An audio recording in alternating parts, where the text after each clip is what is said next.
오늘 우리에게 주신 하나님의 말씀은 사사기 21장입니다. 제21장. 이스라엘 사람들이 미스바에서 맹세하여 이르기를, 우리 중에 누구든지 딸을 베냐민 사람에게 아내로 주지 아니하리라. 백성이 베델에 이르러 거기서 저녁까지 하나님 앞에 앉아서 큰 소리로 울며 이르되, 이스라엘의 하나님 여호와여, 어찌하여 이스라엘에 이런 일이 생겨서 오늘 이스라엘 중에 한 지파가 없어지게 하시나이까? 하더니 이튿날에 백성이 일찍이 일어나 거기에 한 제단을 쌓고 번제와 화목제를 드렸더라. 이스라엘 자손이 이르되, 이스라엘 온 지파 중에 총회와 함께하여 여호와 앞에 올라오지 아니한 자가 누구냐? 이는 그들이 크게 맹세하기를 미스바에 와서 여호와 앞에 이르지 아니하는 자는 반드시 죽일 것이라 하였습니다. 이스라엘 자손이 그들의 형제 베냐민을 위하여 뉘우쳐 이르되, 오늘 이스라엘 중에 한 지파가 끊어졌도다. 그 남은 자들에게 우리가 어떻게 하면 아내를 얻게 하리요? 우리가 전에 여호와로 맹세하여 우리의 딸을 그들의 아내로 주지 아니하리라 하였도다. 이스라엘 지파 중 미스바에 올라와서 여호와께 이르지 아니한 자가 누구냐? 하고 본즉 야베스 길르앗에서는 한 사람도 진영에 이르러 총회에 참여하지 아니하였으니 백성을 계수할 때에 야베스 길르앗 주민이 하나도 거기에 없음을 보았습니다. 회중이 큰 용사 12,000명을 그리로 보내며 그들에게 명령하여 이르되, 가서 야베스 길르앗 주민과 부녀와 어린아이를 칼날로 치라. 너희가 행할 일은 모든 남자 및 남자와 잔 여자를 진멸하여 바칠 것이니라 하였더라. 그들이 야베스 길르앗 주민 중에서 젊은 처녀 400명을 얻었으니 이는 아직 남자와 동침한 일이 없어 남자를 알지 못하는 자라. 그들을 실로 진영으로 데려오니 이곳은 가나안 땅이더라. 온 회중이 림몬바 위에 있는 베냐민 자손에게 사람을 보내어 평화를 공포하게 하였더니 그때 베냐민이 돌아온지라. 이에 이스라엘 사람이 야베스 길르앗 여자들 중에서 살려둔 여자들을 그들에게 주었으나 아직도 부족하므로 백성들이 베냐민을 위하여 뉘우쳤으니 이는 여호와께서 이스라엘 지파들 중에 한 지파가 빠지게 하셨음이었더라. 회중의 장로들이 이르되, 베냐민의 여인이 다 멸절되었으니 이제 그 남은 자들에게 어떻게 하여야 아내를 얻게 할까? 베냐민 중 도망하여 살아남은 자에게 마땅히 기업이 있어야 하리니 그리하면 이스라엘 중에 한 지파가 사라짐이 없으리라. 그러나 우리가 우리의 딸을 그들의 아내로 주지 못하리니 이는 이스라엘 자손이 맹세하여 이르기를 딸을 베냐민에게 아내로 주는 자는 저주를 받으리라 하였음이로다. 보라, 베델 북쪽 르보나 남쪽 베델에서 세겜으로 올라가는 큰 길 동쪽 실로에 매년 여호와의 명절이 있도다. 베냐민 자손에게 명령하여 이르되, 가서 포도원에 숨어 보다가 실로의 여자들이 춤을 추러 나오거든 너희는 포도원에서 나와서 실로의 딸 중에서 각각 하나를 붙들어 가지고 자기의 아내로 삼아 베냐민 땅으로 돌아가라. 만일 그의 아버지나 형제가 와서 우리에게 시비하면 우리가 그에게 말하기를 청하건대 너희는 우리에게 은혜를 베풀어 그들을 우리에게 줄지니라. 이는 우리가 전쟁할 때에 각 사람을 위하여 그의 아내를 얻어주지 못하였고 너희가 자유로 그들에게 준 것이 아니니 너희에게 죄가 없을 것임이니라 하겠노라 하매 베냐민 자손이 그같이 행하여 춤추는 여자들 중에서 자기들의 숫자대로 붙들어 아내로 삼아 자기 기업에 돌아가서 성읍들을 건축하고 거기에 거주하였더라.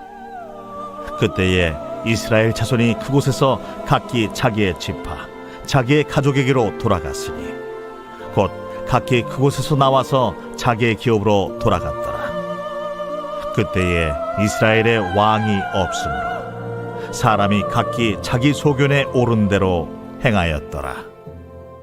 오늘도 하나님의 은혜와 평강이 함께하기를 축복합니다. 이스라엘 총회 11지파 연합이 이 베냐민 한 지파를 완전히 징벌했습니다. 그러면서 남자, 여자, 애, 어른 할 것 없이 수많은 사람들이 죽게 된 것입니다. 그 전쟁에 그 군인들만 죽었어야 하는데 뭐 여자고 할 것 없이 닥치는 대로 다 죽여버린 것이죠. 그렇게 되니까 이 베냐민 지파에 조금 남아있는 사람들 중에 특히 그 청년들이 결혼할 상대가 없는 거죠. 특히 여자가 없으니까 그럼 이제 어떻게 하느냐. 자기 지파에 여자가 없으니까 다른 지파에서 이렇게 시집을 오든지 그렇게 이제 해야 될 텐데, 근데 여러분 1절에 보면 이스라엘 사람들이 미스바에서 맹세하여 이르기를, 맹세를 했습니다. 우리 중에 누구든지 딸을 베냐민 사람에게 아내로 주지 아니하리라 하였더라. 그러니까 이것도 어려우니까 어떻게 하냐면, 그때 그 총회에 올라오지 않은 사람들 중에서, 그러니까 맹세에 가입이 안 되어 있는 사람들이 또 있는 겁니다. 그래서 이 베냐민 지파 사람들을 보고 그 맹세에 가입이 되어 있지 않는 사람들이 축제할 때, 그 여자들이 춤추고 놀 때 그 처녀들을 훔쳐와라. 그렇게라도 해서 너희 베냐민 지파가 여자가 없어서 소멸되는 것은 면해야 되지 않겠나. 그런 이야기죠. 거의 뭐 이건 납치죠, 납치. 인신매매입니다.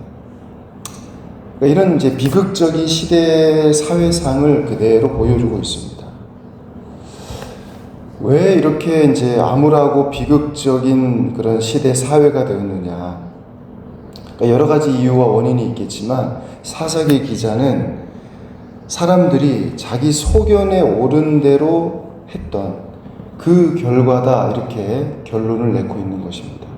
자기 소견에 옳은 대로 제멋대로 했던 그런 결과다. 여러분 3절에 보면 이르되 이스라엘의 하나님 여호와여 어찌하여 이스라엘에 이런 일이 생겨서 오늘 이스라엘 중에 한 지파가 없어지게 하시나이까. 사실 자기들이 그렇게 한 것인데 그걸 또 하나님께 왜 하나님 이렇게 합니까? 이 말이 안 맞는 말이죠. 어떻든 그렇게 묻습니다. 그리고 맹세도 함부로 하고 자기 소견에 옳은 대로 맹세하고 또 그 맹세에 스스로 올무에 걸려서 화도 내고 또 후회하고 이런 모습들이죠. 6절에 보면 이스라엘 자손이 그들의 형제 베냐민을 위하여 뉘우칩니다. 또 오늘 이스라엘 중에 한 지파가 끊어졌도다. 그 남은 자들에게 우리가 어떻게 하면 아내를 얻게 하리요? 우리가 전에 여호와로 맹세하여 우리의 딸을 그들의 아내로 주지 아니하리라 하였더라. 이렇게 맹세하라고 한 적도 없는데 괜히 맹세를 했다가 또 거기에 걸려서 후회하고 그 쓸데없는 맹세를 해서 자기 스스로 올무에 걸려서 그런 아주 미숙하고 어리석은 모습들이죠. 성경은 함부로 맹세하지 마라 그렇게 교훈합니다. 어떻든 그래서 이제 총회에 참석하지 않은 사람들이 누구냐 보니까 야베스 길르앗, 이 사람들이 이제 그 요단강 동편 사람들인데 이 사람들은 그 총회에 참석을 하지 않았고 그때 그 맹세에 가입이 되어 있지 않은 겁니다. 그래서 그 야베스 길르앗 주민 중에 이제 젊은 처녀 400명을 데려와서 말이 데려온 것이지 납치한 거죠. 강제로 다른 식구들은 죽이고 납치해온 겁니다. 그래서 어떻게 그렇게 해서라도 이 베냐민 지파 한 지파가 완전히 진멸되는 것은 막아야 되지 않느냐. 그래서 그 여자들로 하여금 아이를 낳게 그렇게 이제 했던 것이고, 또 그걸로 또 조금 부족하니까 19절 이하에 보면 또 이르되 보라 베델 북쪽 르보나 남쪽 베델에서 세겜으로 올라가는 큰 길 동쪽 실로에 매년 여호와의 명절이 있도다 하고 베냐민 자손에게 명령하여 이르되 가서 포도원에 숨어 있다가 보다가 실로의 여자들이 춤을 추러 나오거든 너희는 포도원에서 나와서 그 실로의 딸 중에서 각각 하나를 붙들어 가지고 자기 아내로 삼아 베냐민 땅으로 돌아가라. 그러니까 이 야베스 길르앗의 처녀들로 부족해서 실로의 처녀들을 또 데려다가 베냐민 사람들이 자기 아내로 삼고 아이를 낳게 하고, 그래서 베냐민 지파 기업을 다시 세우도록 이렇게 이제 하는 겁니다. 이게 사실 정상이 아니고 매우 비정상이죠. 암울한 그런 시대상을 그대로 보여줍니다. 자, 그러면서 그렇게 된 그 결론을 이제 이야기하기를 25절에 그때 이스라엘에 왕이 없으므로 사람이 각기 자기의 소견에 옳은 대로 그렇게 행하였더라. 여러분, 결정적으로 치명타를 입은 지파가 베냐민 지파죠. 그러니까 이것도 사실 그렇습니다. 레위인의 그 첩을 욕보이고 죽게 했던 그 베냐민 지파 안에 불량배들을 그냥 이렇게 내줬다면 이렇게까지 되지는 않았을 텐데, 그 이스라엘 총회가 그 불량배들을 내놔라 할 때 이 베냐민 지파가 또 그 자기 지파라고 그걸 보호한답시고 했다가 결과적으로 한 6만 명 가량이 죽은 겁니다. 그러니까 한 지파에 6만 명이니까 완전히 이 한 지파가 완전히 일그러져 버린 것이죠. 그러니까 자기 지파라고 해서 그걸 악을 감추거나 그걸 오히려 두둔하거나 두호하거나 이렇게 해서는 안 되는데 그런 역사의 큰 과오를 남겼습니다. 자, 그때 이 사사들이 치리하던 그 시대가 이제 종교 암흑기가 되고 그야말로 한치 앞도 보이지 않는 그런 시대, 이제 앞으로 미래를 내다볼 수 없는 그런 시대였습니다. 암울하고 캄캄하고 더 이상 어떤 희망을 가질 수 없는 그런 시대였고, 그러면 그렇게 이제 시대가 완전히 끝나는가? 또 그것은 아니죠. 캄캄한 시대에 또 새날이 밝아올 수 있다는 겁니다. 이스라엘의 사사들, 나실인 그 이스라엘 백성들 할 것 없이 전부 부패하고 타락하고 이제는 완전히 끝났다, 이렇게 우리 눈에 볼 때는 쉽지만, 그러나 그 가운데서도 또 하나님의 은혜의 역사가 계속 진행되고 있었다 하는 이야기가 여러분 나중에 이제 룻기에 또 이어져 나오게 되는 것이죠. 만약에 그것이 없었다면 그냥 여기 사사기에서 끝나는 것인데, 가느다란 하나의 그 줄기가 빛이 룻기를 통해서 또 이어지게 되는 것입니다.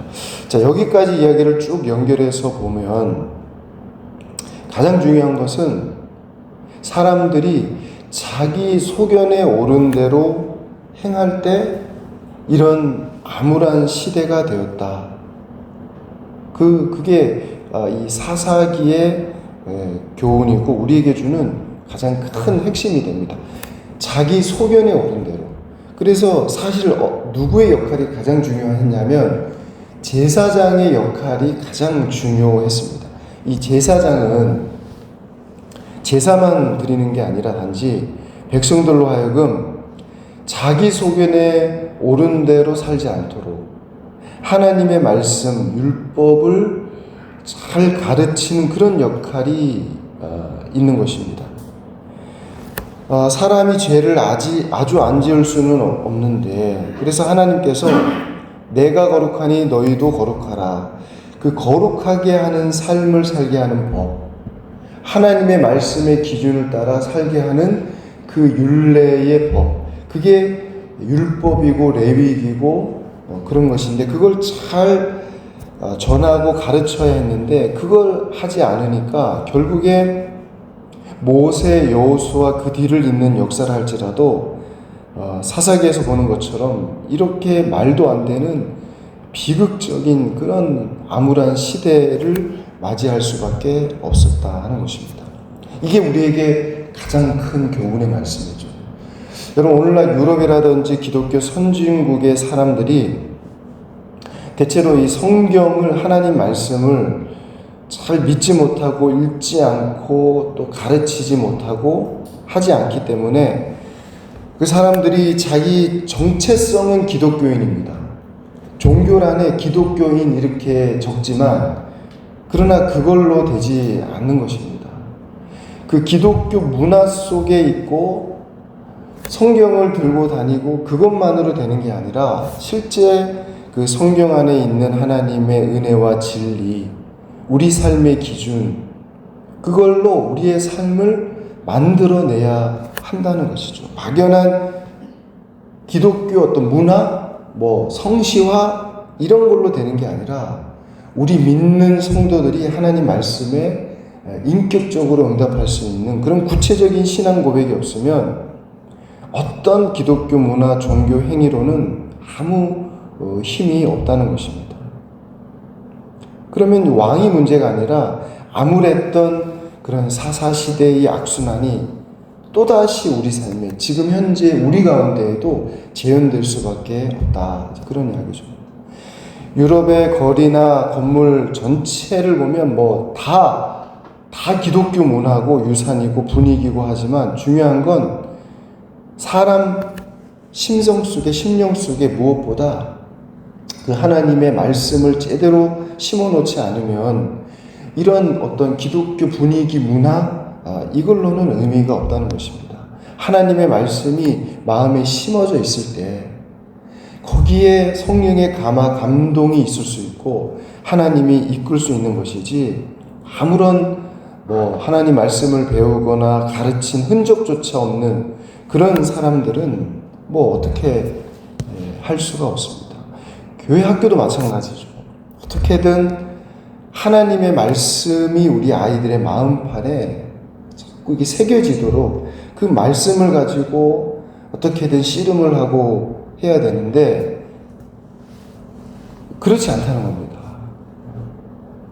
여름 성경 학교인데 성경이 빠져버린 그런 모습들도 있고 너무나도 부족한 우리의 모습들이죠. 목회자들의 역량도 많이 부족하고 또 아이들도 점점 다른 세대가 되어가고 그런 어떤 현실의 모습입니다. 자, 그럼에도 불구하고 여러분 우리가 이런 사사시대를 되풀이하지 않을 수 있는 그런 길은 자기 소견에 옳은 대로가 아니라 하나님의 말씀을 우리가 배워서 그 말씀에 옳은 대로 살아가는 그 길밖에는 없는 것입니다. 우리가 새벽마다 하나님 말씀을 또 배우고 듣고 깨닫고 또 그걸 나만 알고 있는 게 아니라 또 우리 주위의 사람들에게, 자녀들에게, 손자, 손녀들에게 또 그 말씀이 잘 증거될 수 있도록, 전수될 수 있도록 해서 어떻게든 그 말씀이 그 심령에 새겨지도록, 그렇게 하지 않으면 이 사사시대를 되풀이할 수밖에 없다 하는 것을 우리가 꼭 기억하고 오늘도 여러분 믿음으로 말씀으로 살아갈 수 있는 그런 저와 여러분 될 수 있기를 간절히 소망합니다. 기도하겠습니다. 하나님 아버지 감사합니다. 이 사사시대가 우리에게 주는 그런 귀한 교훈의 말씀을 우리가 잘 새겨 들을 수 있도록 인도해 주시옵소서. 하나님, 오늘 우리가 사는 이 시대의 모습도 어쩌면 그 시대와 별반 다르지 않아 보입니다. 하나님, 우리 소견에 옳은 대로 내가 판단하고 내가 기준이 되고 내 삶의 방식대로 살아가는 우리의 모습들은 없는지를 돌아보게 하여 주시옵소서. 하나님의 말씀으로 하나님의 뜻 가운데 순종하며 살아갈 수 있도록 인도하여 주시고 특별히 우리 자신은 물론이고 우리 자녀 다음 세대에게 이 하나님의 말씀, 하나님의 기준을 잘 전달해서 그것이 그들의 삶의 기준이 되게 하시고 그래서 사사시대와 같은 암흑기가 되지 않고 정말 하나님께서 기뻐하시는 복된 삶, 우리의 주님을 왕으로 모시고 우리 주님만을 섬기며 살아가는 그런 복된 삶 다 살아갈 수 있도록 인도하여 주옵소서. 감사드리며 예수님의 이름으로 기도합니다. 아멘.